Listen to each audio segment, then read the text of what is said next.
மாண்புமிகு பேரவைத் தலைவர் அவர்களே, துணைத் தலைவர் அவர்களே, முதலமைச்சர் அவர்களே, 17வது சட்டமன்ற பேரவையின் எதிர்க்கட்சி தலைவராக எனது முதல் உரை இது. பகுத்தறிவு பகலவன் தந்தை பெரியார், தமிழ்நாட்டுடைய தலைமகன் பேரறிஞர் அண்ணா, நவீன தமிழ்நாட்டுடைய சிற்பி முத்தமிழறிஞர் டாக்டர் கலைஞர்,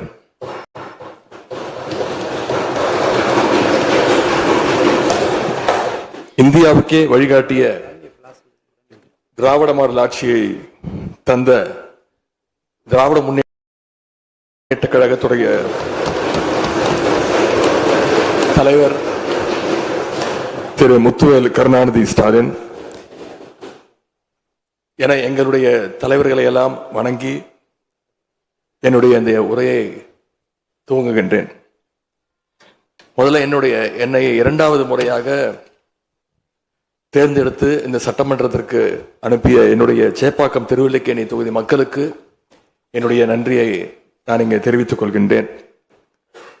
அதே போல எங்கள் தலைவர் தலைமையிலான திராவிட முன்னேற்ற கழகத்துடைய கூட்டணிக்கு 1,82,82,782 வாக்குகளை தந்த தமிழ்நாட்டு மக்களுக்கு என்னுடைய நன்றியை நான் தெரிவித்துக் கொள்கின்றேன். அதேபோல எங்களுடைய கூட்டணி சட்டமன்ற உறுப்பினருடைய வெற்றிக்காக உழைத்த திராவிட முன்னேற்ற கழகத்துடைய அனைத்து நிர்வாகிகளுக்கும், முத்தமிழறிஞர் டாக்டர் கலைஞருடைய உயிரினும் மேலான அன்பு உடன்பிறப்புகளுக்கும், தோழமை இயக்க தலைவர்களுக்கும் தொண்டர்களுக்கும் என்னுடைய நன்றியை நான் தெரிவிச்சுக்கிறேன். இந்த அவையில என் கூட நின்று எனக்கு வழிகாட்டக்கூடிய எதிர்க்கட்சி துணைத் தலைவர் அண்ணன் திரு KN நேரு அவர்களுக்கும், எங்களுடைய கொறடா அண்ணன் வேலு அவர்களுக்கும், துணை கொறடா அண்ணன் திரு கோவி செழியன், செயலாளர் அண்ணன் திரு தங்கம் தென்னரசு, பொருளாளர் அண்ணன் திரு MRK பன்னீர்செல்வம் ஆகியோருக்கும், கழக சட்டமன்ற உறுப்பினர்களுக்கும் என்னுடைய நன்றியை நான் தெரிவிச்சுக்கிறேன். சட்டமன்றத்தில் நேற்று நாம அத்தனை பேரும் பதவி பிரமாணம் செஞ்சுக்கிட்டோம். அதன் பின்பு இன்னைக்கு முதல் நடவடிக்கையா பேரவைத் தலைவரை இன்றைக்கு தேர்ந்தெடுத்திருக்கிறோம். வரலாற்று சிறப்புமிக்க இந்த சட்டப்பேரவையில் மாண்புமிகு பேரவைத் தலைவராக தேர்ந்தெடுக்கப்பட்டிருக்கக்கூடிய உங்களுக்கும், துணைத் தலைவராக தேர்வு செய்யப்பட்டிருக்கக்கூடிய திரு ரவிசங்கர் அவர்களுக்கும் எங்களுடைய தலைவர் சார்பாகவும் கழக சட்டமன்ற உறுப்பினர்கள் சார்பாகவும் மீண்டும் என்னுடைய வாழ்த்துக்களை நான் தெரிவிச்சுக்கிறேன். மாண்புமிகு பேரவைத் தலைவர் அவர்களே, இங்கே ஏற்கனவே எல்லாரும் குறிப்பிட்டது போல நானும் கேள்விப்பட்டிருக்கேன். நீங்க எப்பொழுதுமே சிரித்த முகத்துக்கு சொந்தக்காரர்னு கேள்விப்பட்டிருக்கிறேன். அது மட்டும் இல்ல, எல்லோருடையும் மிகுந்த அன்போடு பழகக்கூடியவர் அப்படின்னு பலர் சொல்லி நான் கேள்விப்பட்டிருக்கிறேன். இதே சட்டப்பேரவையில 1980ஆம் ஆண்டு தேர்தலையும் 2011 சட்டமன்ற தேர்தலையும் நீங்க வெற்றி பெற்று ஒரு சிறந்த சட்டமன்ற உறுப்பினரா நீங்க பணியாற்றி இருக்கிறீங்க. எனவே பேரவையுடைய மரபுகளும் விதிகளும் உங்களுக்கு புதுசு கிடையாது. நீங்க தேர்ந்தெடுக்கப்பட்ட இப்பொழுது சேர்த்து 3 முறையும் ஆளுங்கட்சி உறுப்பினரா சட்டமன்றத்துக்குள்ள நீங்க வந்திருக்கிறீங்க. இந்த முறை எதிர்க்கட்சிகளையும் அரவணைச்சு செயல்படுகின்ற ஒரு பேரவைத் தலைவரா நீங்க பொறுப்பேற்றிருக்கிறீங்க. அந்த பொறுப்புல ரொம்ப சிறப்பா நடுநிலைமையோடு செயல்படுவீங்க அப்படிங்கிறதா எங்க அத்தனை பேருடைய எதிர்பார்ப்பு. அதே போல ஒரு எளிய பின்னணியிலிருந்து வந்த முதன்முறையாக சட்டமன்ற உறுப்பினராக பொறுப்பேற்றிருக்கக்கூடிய மக்களால் தேர்ந்தெடுக்கப்பட்டிருக்கக்கூடிய திரு மாண்புமிகு ரவிக்குமார் அவர்கள் பேரவையினுடைய துணைத் தலைவராக உங்களுக்கு உறுதுணையாக இருந்து இந்த அவையை வழிநடத்துவார் அப்படின்னு நாங்க அத்தனை பேரும் நம்புறோம். மாண்புமிகு பேரவைத் தலைவர் அவர்களே, நம்முடைய மாண்புமிகு முதலமைச்சர் அவர்கள் நேற்று எங்களுடைய தலைவருடைய வீடுகளுக்கும் அனைத்து கட்சி தலைவருடைய வீடுகளுக்கும் சென்று வாழ்த்துக்கள்லாம் பெற்றுக்கிட்டு போனார். அந்த அரசியல் நாகரிகம் இந்த பேரவையிலும் தொடரணும் அப்படிங்கிறதா எங்களுடைய எண்ணம், எதிர்பார்ப்பு. ஏற்கனவே நான் சொல்லியிருந்தாலும் மறுபடியும் சொல்ல விரும்புகிறேன். திராவிட முன்னேற்ற கழகம் இந்த சட்டப்பேரவையில் எதிரி கட்சியா இல்லாம ஒரு ஆக்கப்பூர்வமான எதிர்கட்சியாக நிச்சயம் செயல்படும். எங்க தலைவர் அவர்கள் சொன்ன மாதிரி திராவிட முன்னேற்ற கழகம் என்னைக்குமே ஒரு ஆக்க சக்தி தான். மாண்புமிகு பேரவைத் தலைவர்களே, இந்த பேரவைக்குன்னு ஒரு மிகப்பெரிய வரலாறு இருக்கு. இன்னைக்கு இந்தியாவில் பண்பாட்டு ரீதியாகவும் பொருளாதார ரீதியாகவும் தமிழ்நாடு சிறப்பா முன்னேறி இருக்கு. அப்படின்னா இந்த பேரவையில் நடந்த விவாதங்கள், எடுக்கப்பட்ட முடிவுகள், இயற்றப்பட்ட சட்டங்கள், நிறைவேற்றப்பட்ட தீர்மானங்கள், இதெல்லாம் தான் ஒரு காரணம்.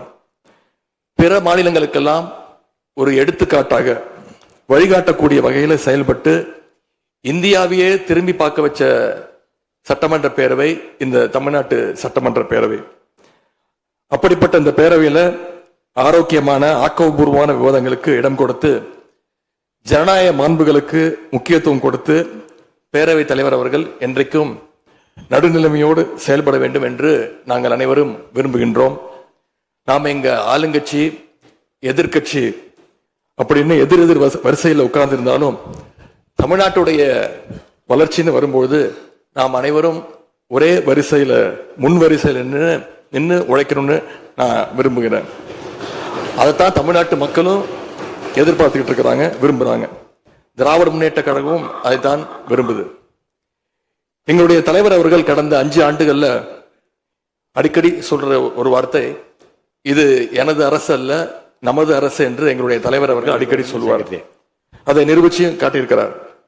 சென்ற திராவிட மாடல் அரசுங்கிறது வாக்களிச்ச மக்களுக்கு மட்டும் இல்லாம வாக்களிக்காத மக்களுக்குமான அரசாகத்தான் செயல்பட்டு வந்தது. ஆகவே இந்த புதிய அரசும் அனைவருக்குமான அரசாக உங்களுக்கு வாக்களிக்காத மக்களுக்குமான அரசாக செயல்படும்னு நான் விரும்புறேன். இந்த நேரத்தில் இன்னொரு விஷயத்தையும் இங்க நினைவுபடுத்த விரும்புறேன். மாண்புமிகு பேரவைத் தலைவர் அவர்களும் மாண்புமிகு முதலமைச்சர் அவர்களும் இன்னைக்கு எதிர்கட்சி தலைவராக இருக்கிற நானும் ஒரே காலேஜில் படிச்ச ஓல்டு ஸ்டூடெண்ட். ஒரே காலேஜில் நாம படிச்சிருந்தாலும் அரசாங்கத்தை நடத்துறதுல திமுக தான் சீனியர் பேட்ச். அது உங்களுக்கு தெரியும். 1967 ஆட்சிக்கு வந்தது திமுக தான். நாங்க தான் சீனியர்ஸ். அந்த அடிப்படையில் எங்களுடைய நாலேஜையும் எக்ஸ்பீரியன்ஸையும் நாங்க ஷேர் பண்ணிக்க ரெடியா இருக்கோம். அதை ஏத்துக்க நீங்களும் தயாராக இருங்க. ஏன்னா நமக்கு எப்பவுமே தமிழ்நாட்டு மாநிலத்துடைய நலன்தான் மிக மிக முக்கியம். மாண்புமிகு பேரவைத் தலைவர் அவர்களே, நீங்க போட்டியின்றி தேர்வாகியிருக்கீங்க. மாண்புமிகு முதலமைச்சரும் எதிர்கட்சி தலைவரான நானும் உங்களை அவை முன்னவரும் இந்த இருக்கையில உட்கார வச்சிருக்கிறோம், அமர வச்சிருக்கிறோம். இன்னைக்கு உங்க கையை பிடிச்சி அழைச்சிட்டு வந்து உட்கார வச்சிருக்கிறோம். இனி எங்க 2 தரப்பையும் நீங்க தான் கையை பிடிச்சி அரவணைச்சு கோவம் இல்லாம கோவப்படாம, நீங்க கோவப்பட மாட்டீங்கன்னு தெரியும். உங்களை கோவப்படுத்துற மாதிரி எந்த செயலையும் நாங்க செய்ய மாட்டோம். சட்டமன்ற ஜனநாயகத்துல ஆளுங்கட்சி காதுகளாகவும் எதிர்கட்சி குரலாகவும் இருக்க வேண்டும். அதுலதான் இந்த அவையுடைய பெருமை நிச்சயம் அடங்கி இருக்கு. பொதுவா இதுக்கு முந்தைய சட்டமன்ற பேரவை எடுத்துக்கிட்டா ஆளுங்கட்சி வரிசையில அதிக உறுப்பினர்களும் எதிர்கட்சி வரிசையில அதை விட குறைவான உறுப்பினர்களும் இருப்பாங்க.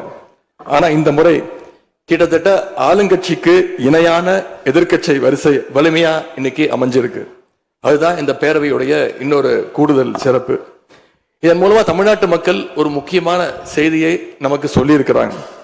அது என்னன்னா, எதிர்கட்சி வரிசை மிக மிக வலிமையாக இருந்து இந்த அரசை, புதிய அரசை வழிநடத்தணும், ஆக்கப்பூர்வமான விமர்சனங்களை முன்வைக்கணும் அப்படின்னு மக்கள் நமக்கு சொல்லி இருக்கிறாங்க. நான் நம்புறேன். ஆகவே மக்களுடைய எண்ணத்தை பிரதிபலிக்கிற மாதிரி எங்களுடைய பணிகள் நிச்சயம் இருக்கும். மாண்புமிகு பேரவைத் தலைவர் அவர்களே, இந்த அரசு பொறுப்பேற்ற நிகழ்ச்சியில் நடந்த ஒரு நிகழ்வை இங்க நான் சுட்டிக்காட்ட விரும்புகின்றேன். ஏற்கனவே சுட்டிக்காட்டியிருக்கிறாங்க. அந்த நிகழ்ச்சியில தமிழ்தாய் வாழ்த்து 3வது இடத்துக்கு தள்ளப்பட்டிருக்கு. இது தமிழ்நாட்டு மக்கள் மத்தியில மிகப்பெரிய ஒரு கோபத்தையும் அதிர்ச்சியையும் ஏற்படுத்தியிருக்கு. அதை எதிர்கட்சிகள் எல்லோரும் விமர்சிச்சிருக்கிறோம். அதுக்கு ஆளுங்கட்சியும் ஒரு விளக்கத்தையும் கொடுத்திருக்கிறாங்க, நானும் பார்த்தேன். எங்களோட கருத்து என்ன அப்படின்னா, பாஜக ஆட்சிக்கு வந்திருக்கக்கூடிய மேற்கு வங்க மாநிலத்துல பதவியேற்பு நிகழ்ச்சியின் போது வந்தே மாதரம் பாட்டு பாடப்படல. ஆனா இங்க தமிழ்நாட்டுல அது பாடப்பட்டிருக்கு. மேற்கு வங்கத்துல இன்னைக்கு யாரு ஆளுநரா போய் உட்கார்ந்து இருக்காங்க அப்படின்னு உங்க அத்தனை பேருக்கும் தெரியும், நான் சொல்ல வேண்டிய அவசியம் இல்லை. அவர் இங்க ஆளுநரா இருந்தப்போ தமிழ்நாடு சட்டமன்ற பேரவையில தமிழ்தாய் வாழ்த்துக்கு முன்னாடி தேசிய கீதம் பாடணும்னு பேரவையினுடைய மரபையே மாத்த சொன்னவர் தான் இன்னைக்கு மேற்கு வங்கத்தில் ஆளுநராக இருக்கிறார். அதை நாங்க உறுதியா, எங்களுடைய தலைவர் அப்போதைய முதலமைச்சர் உறுதியா மறுத்தார். அதனால 2023ஆம் ஆண்டு முதல் தொடர்ந்து 3 வருஷம் அவர் பேரவையிலிருந்து வெளிநடப்பு செஞ்சுட்டு போன காட்சிகளை எல்லாம் நீங்களும் பார்த்திருப்பீங்க. இதன் மூலமா நாங்க சொல்ல வர்றது, அடுத்து விரைவிலேயே இந்த பேரவையில ஆளுநர் உரை நிகழ்த்த இருக்கிறார்.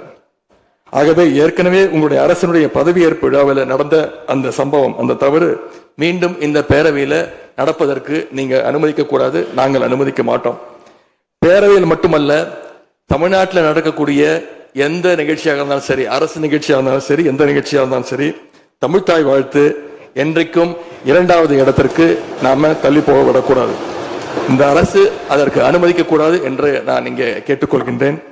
ரொம்ப விழிப்போடு இருந்து நம்முடைய உரிமையை, மரபை பாதுகாக்கணும்னு உங்களை எல்லாம் வலியுறுத்தி நான் கேட்டுக்கொள்கின்றேன்.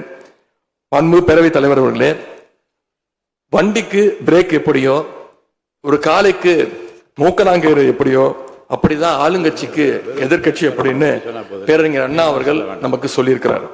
ஆகவே பேரறிஞர் அண்ணா சொன்ன வழியில ஆளுங்கட்சியினுடைய செயல்பாட்டை உற்று நோக்கி உங்களுடைய நிறைகளை, குறைகளை சுட்டு காட்டுகின்ற ஒரு ஆக்கப்பூர்வமான எதிர்கட்சியாக நாங்கள் நிச்சயமாக செயல்படுவோம். இந்த அவைக்கு புதியவங்க, ஃபர்ஸ்ட் டைம் எம்எல்ஏஸ் நிறைய பேர் வந்திருக்கிறீங்க, அதுல மிகுந்த மகிழ்ச்சி. அதே போல ரொம்ப வருடங்களுக்கு பிறகு நிறைய பெண் சட்டமன்ற உறுப்பினர்கள் இங்க இடம்பெற்றிருக்கிறீங்க, அதுல எங்களுக்கு கூடுதல் மகிழ்ச்சி. அத்தனை பேருக்கும் மீண்டும் என்னுடைய வாழ்த்துக்கள். தமிழ்நாட்டுடைய உரிமைகளுக்காகவும் வளர்ச்சிக்காகவும் நாம எல்லாரும் சேர்ந்து ஒன்னா பயணிப்போம். எது எப்படி ஆனாலும் திராவிட இயக்கத்தினுடைய அடிப்படை கொள்கைப்படி எல்லோருக்கும் எல்லாம் கிடைக்கிறதை உறுதி செய்கின்ற வகையில எதிர்கட்சி வரிசையில இருந்து நாங்கள் நிச்சயம் செயல்படுவோம்.